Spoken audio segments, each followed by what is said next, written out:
Welcome to Be Well. I am Lisa Burgaw, pharmacist, yoga teacher, and health coach. Each week, we'll explore simple, science-informed ways for us to move better, feel more resilient, and feel more at home in our bodies. From breath work and strength training to sleep, hormones, and healthy habits, we're here to help you age well and truly thrive, one small step at a time. This is Be Well.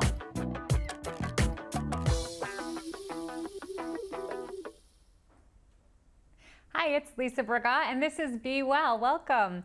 So we are recording this episode in April, and did you know that April is Stress Awareness Month? And I thought that was really funny when I found that out, because I think we're all pretty aware of stress, right? We have stress in so many different areas of our life. So I'd like to talk today about what stress is, and that's all stress is not bad, and how we can use our stress to our advantage, and give you some practical tips and tricks and tools that you can use just to make your life feel better and to thrive instead of just survive. So I would like to do a quick little check-in. I'd like this to be a little interactive today with the audience.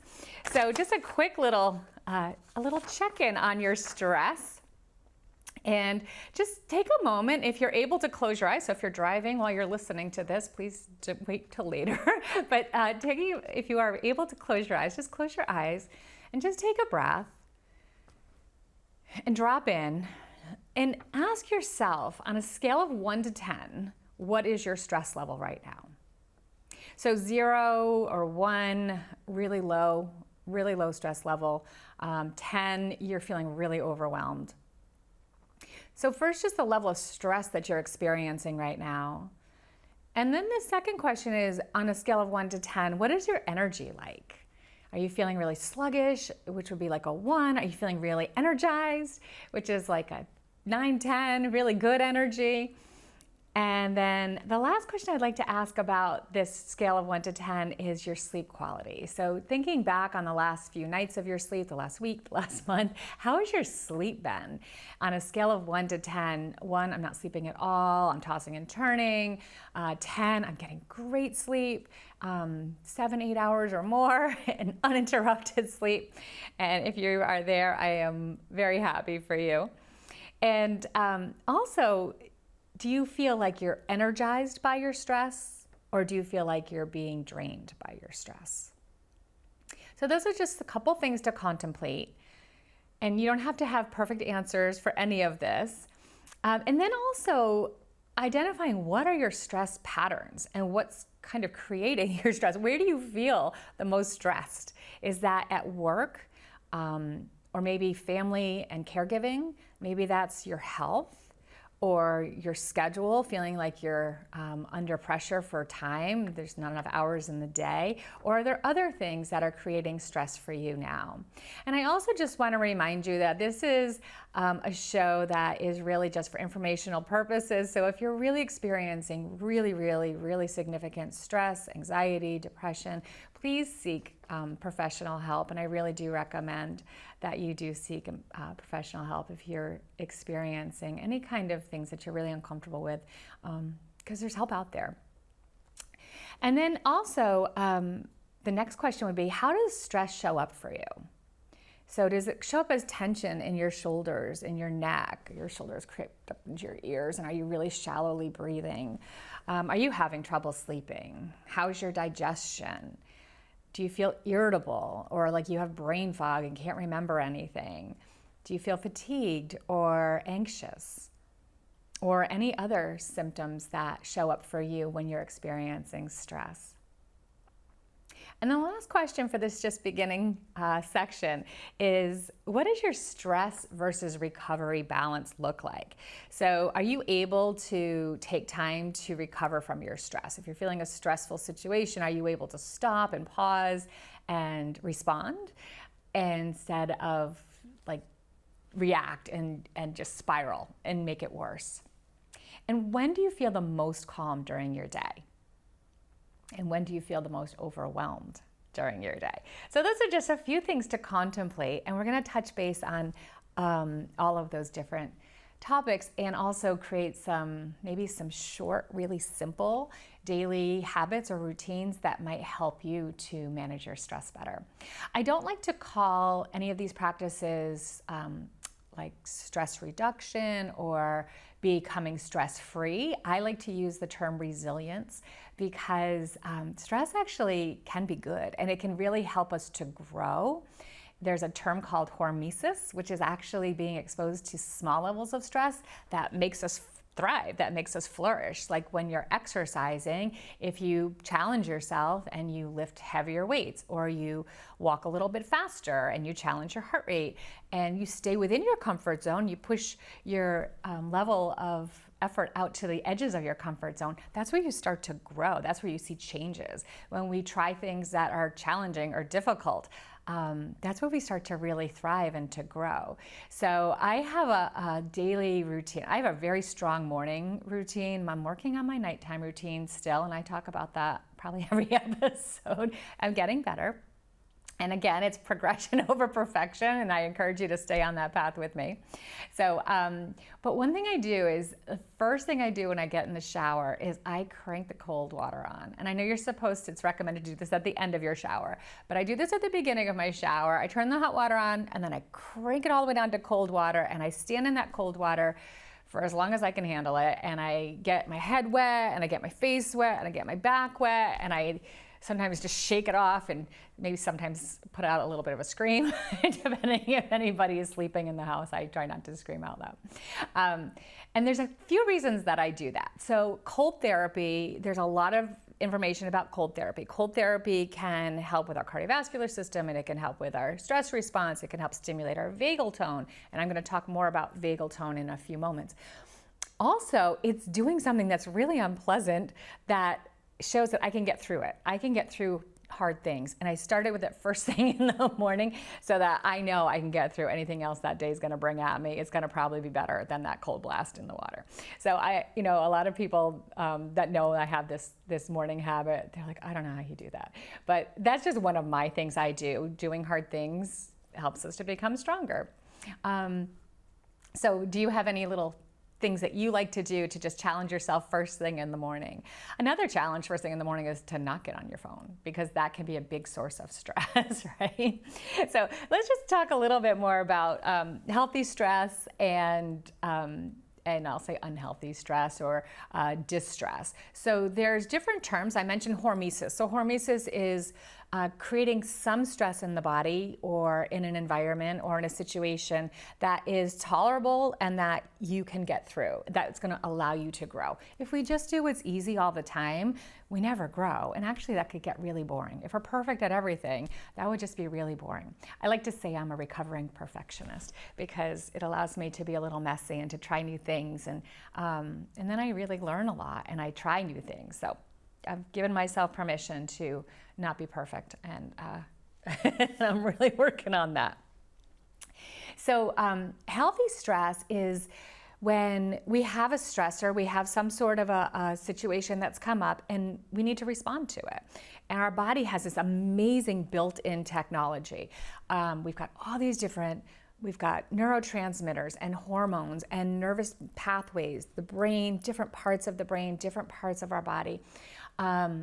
It's really a fine-tuned machine. If we let it do what it's built to do, then we can really thrive. So our stress response, it does consist of many different components.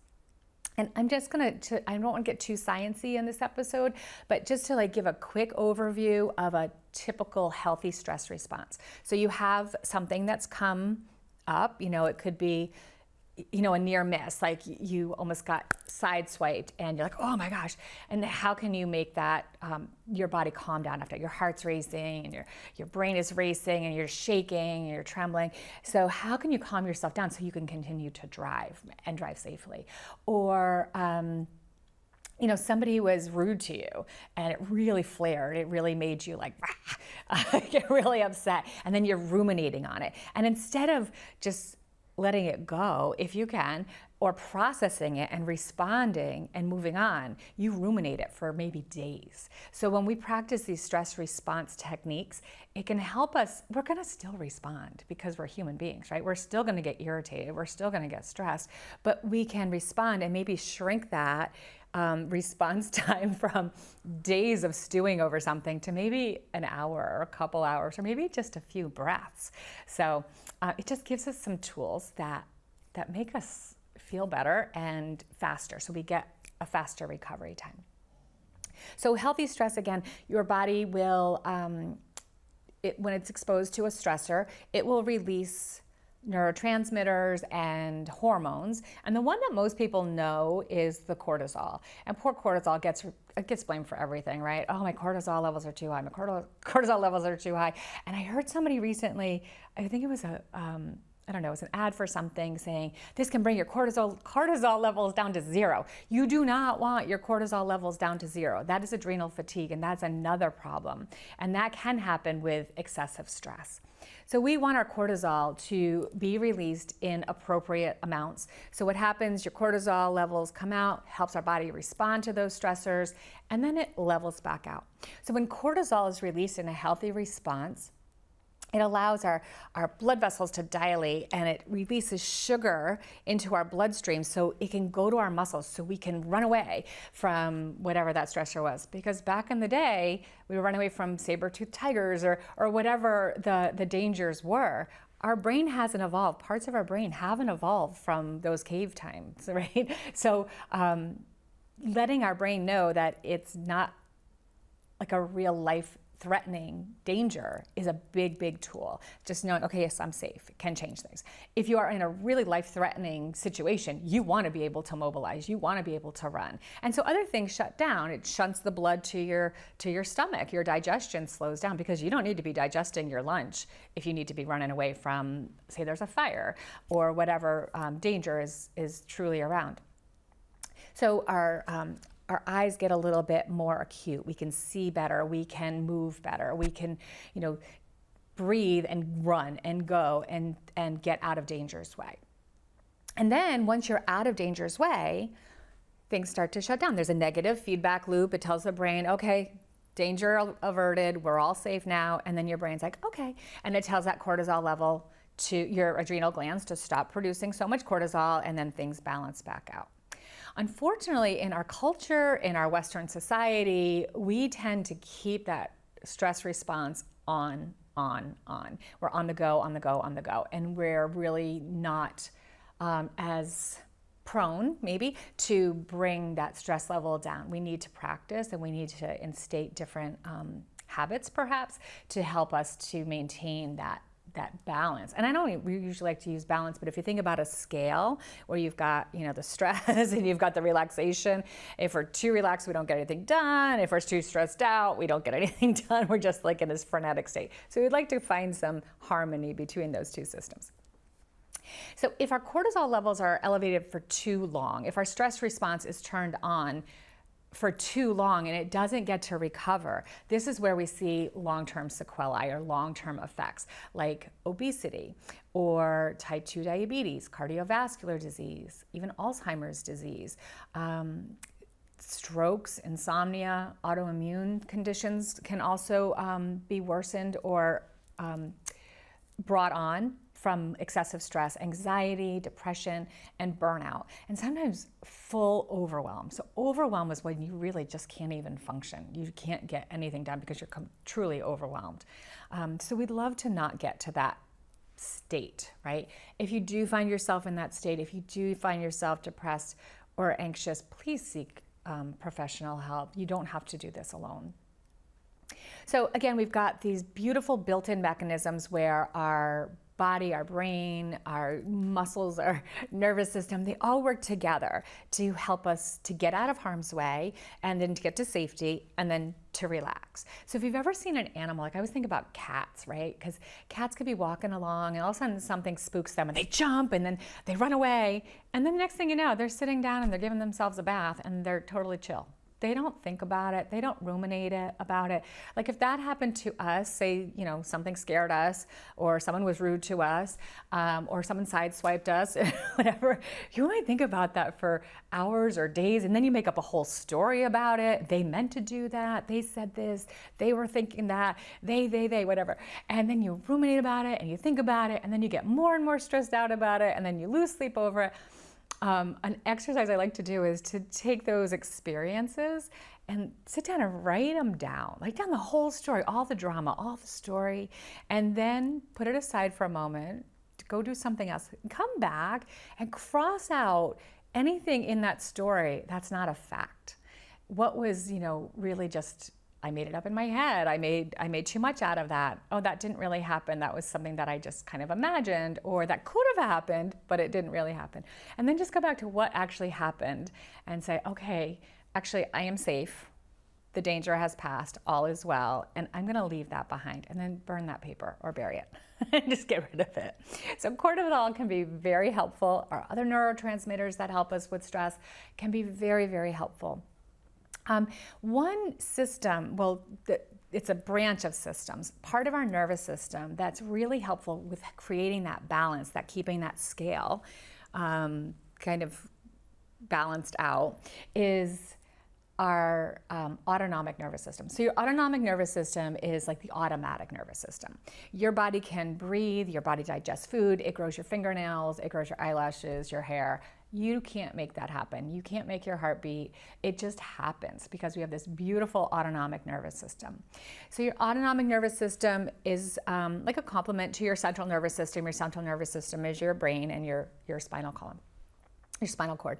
So the parasympathetic nervous system is what I'd like to focus on a little bit now. Your parasympathetic nervous system is a component of your autonomic nervous system. Your sympathetic nervous system is the counterpart to it. So if you think about that yin-yang symbol, that black swirl and the white swirl that make a circle, they can't be taken apart. They have to be together. They swirl around each other and they really work well together. So that's similar to this system.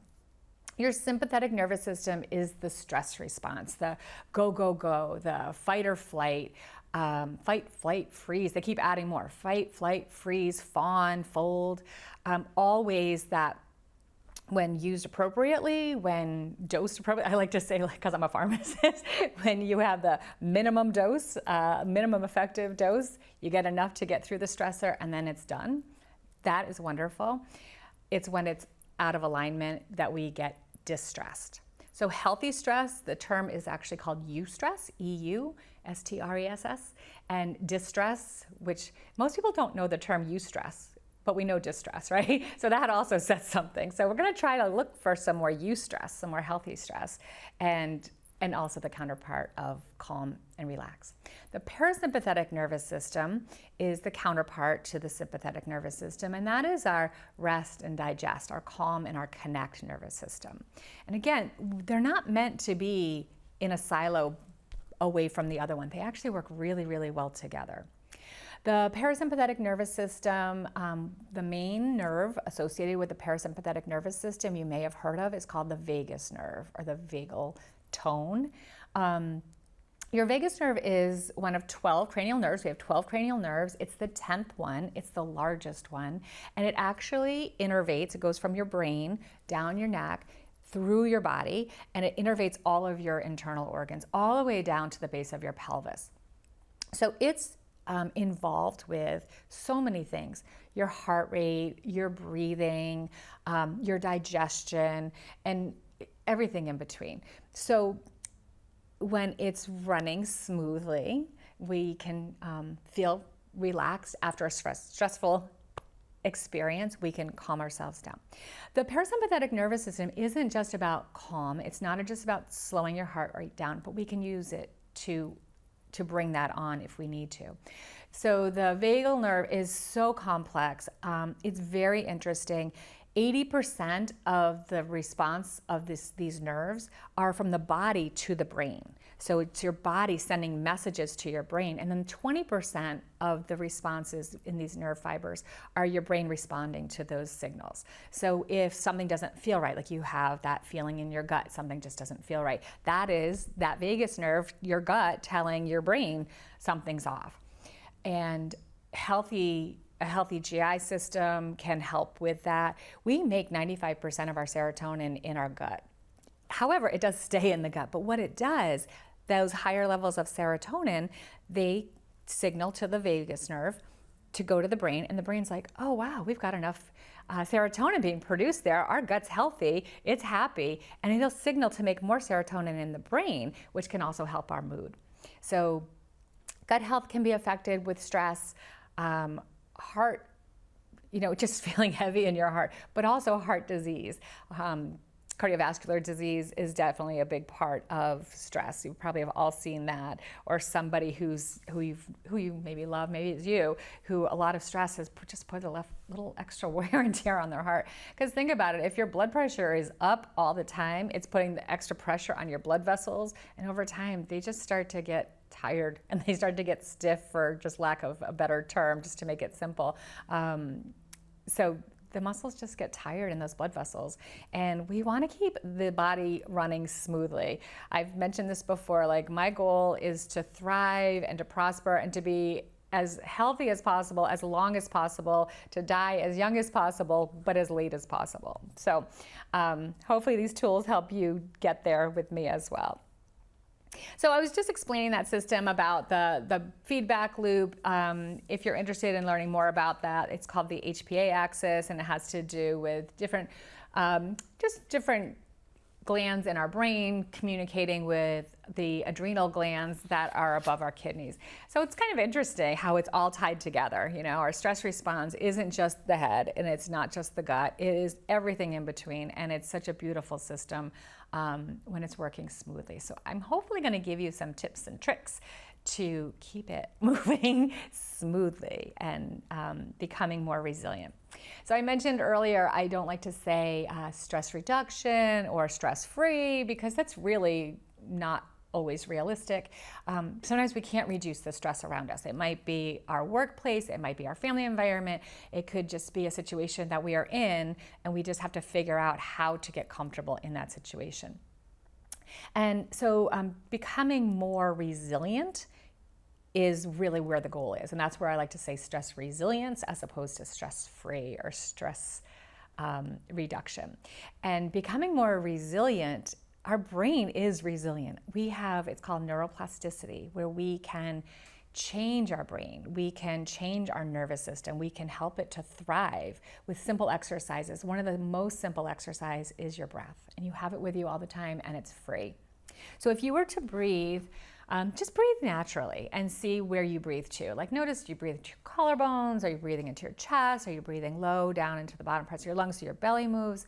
If I were to ask you to take a deep breath, what would that look like? So take a deep breath and then pretend you're describing it to me. So if you were to tell me I'm taking a deep breath and I go, and I breathe up here, right? Is that your deep breath? Or are you taking a deep breath low into your lungs and letting things expand?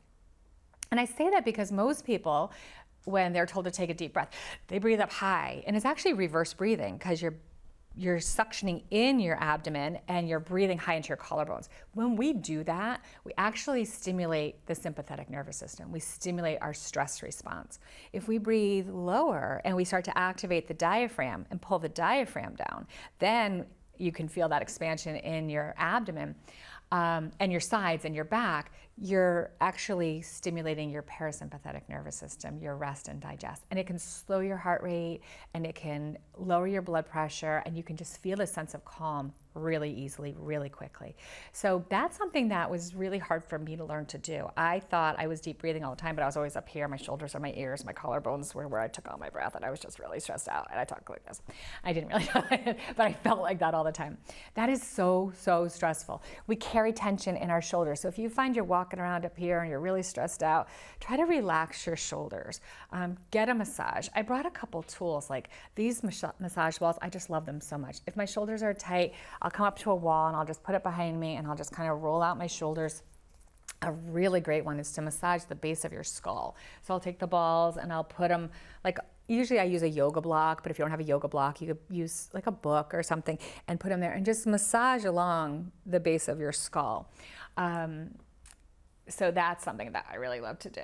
I love this too. So this head massager, it's lovely. So this head massager, it stimulates these relaxation nerves in your scalp. So over your scalp, you've got all these nerve endings that when you massage them, like when you get a haircut and you pay extra to get that extra shampoo and they really get in there and you feel so relaxed.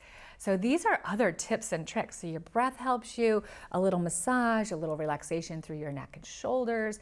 These are all simple, but we have to remember to do them, right?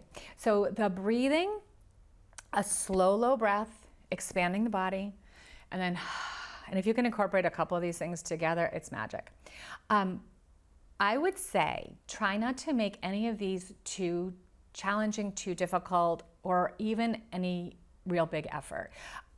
My challenge to you, or my invitation to you, is to incorporate these into a time of day, that beginning or end of your day maybe, or sometime in the middle when you have some quiet time, where you can add an extra 30 seconds or 2 minutes or so just for you. I really recommend the beginning of the day and the end of the day if you can do both.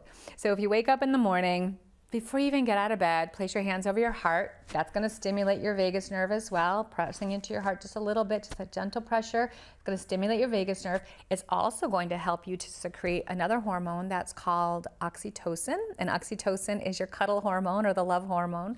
It's a hormone that women release when they give birth, and it helps them to bond with the baby and when they're nursing.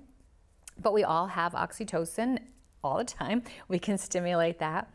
Taking that slow breath, so a nice slow breath, try to breathe into your belly. So you could just pump your belly in and out and not actually breathe. So this can be a little tricky. If you place a hand on your heart and a hand on your belly, try to breathe so that the hand on your belly moves, because you're sipping air down your nose into the bottom of your lungs.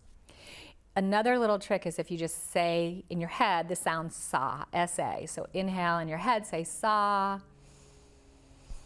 And then we'll pull the air lower into your lungs, and then ha on the exhale. Out through the nose or out through the mouth is up to you.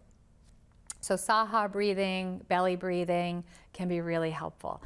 Other little things that are really silly, but they work, is humming, singing, chanting, gargling. I don't recommend gargling with anything that's going to kill good bacteria in your mouth, because we want to keep our healthy gut biome there, but you could gargle with salt water. But that gargling, that massage of humming, of gargling, of singing, of chanting, it stimulates the vagal nerve as it comes down through your throat into your chest. So you're creating a little vibration. So these are some simple little tricks that I think could really help you just bring a sense of peace and calm. So your breath, the singing, the humming, journaling. Gratitude is one of the quickest ways to spin yourself out of a negative spiral. So we can be down here in this negative spiral loop and choose to jump up to a higher vibration. And it could be as simple as just jotting down a few things that you're grateful for. So this is a journal that I love. I use this.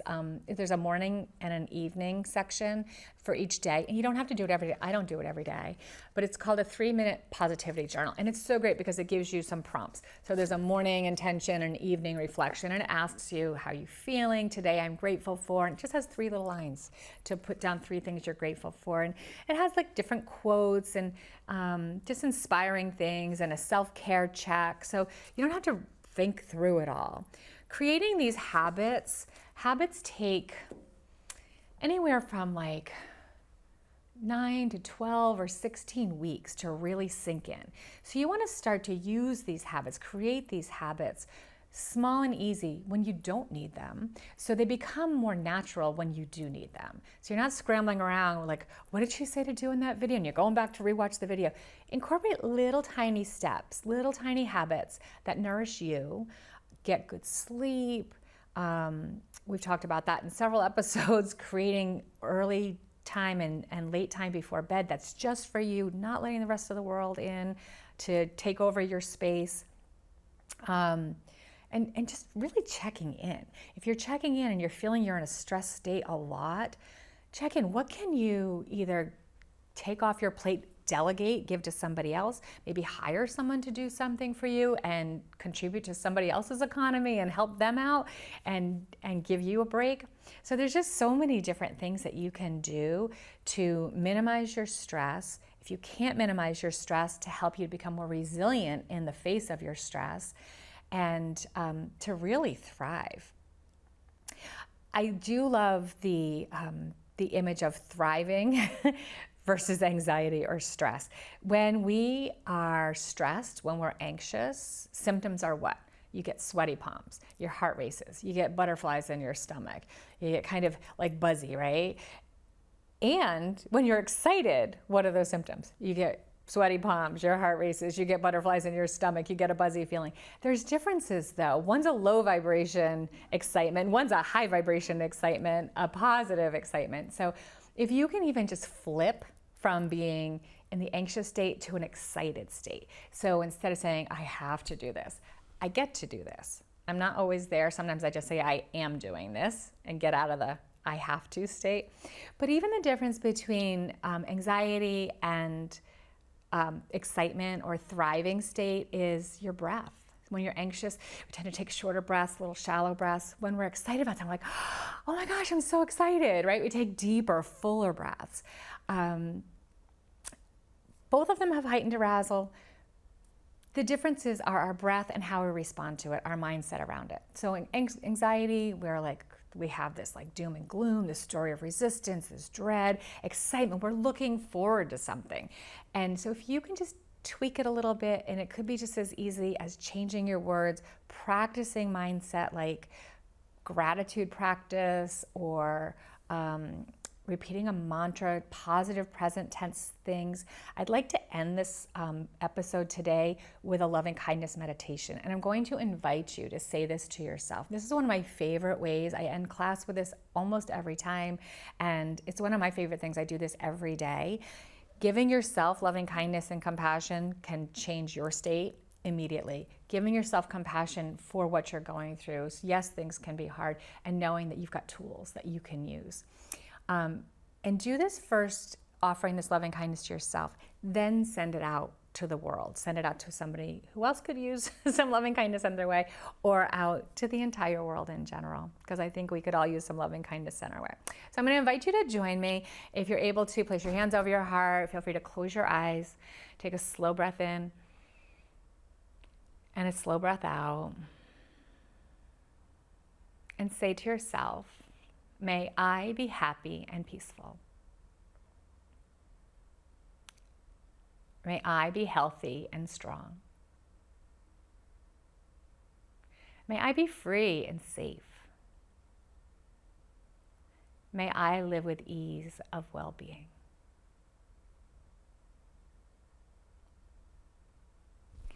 And then check in with how you feel just after that few brief statements, those just couple breaths, that little moment that you just took for yourself. And I know I feel a little calmer. I feel a little bit more relaxed. And hopefully any of these little tips and tricks have helped you. I'm here to bring more, and we will talk more about tips and tricks and tools to continue to thrive. I hope you have a wonderful week. I hope that you can take something from this episode to bring a little light into your day, into your week, and maybe share it with somebody else. Have a wonderful week. Be well. Thank you for joining me on Be Well. I hope today's conversation inspires at least one simple way for you to support yourself. Before you step back into your day, pause and choose one uplifting action you can gift yourself. What's your one thing going to be? Remember, small, consistent steps create meaningful change. Until next time, take a breath, take care, and be well.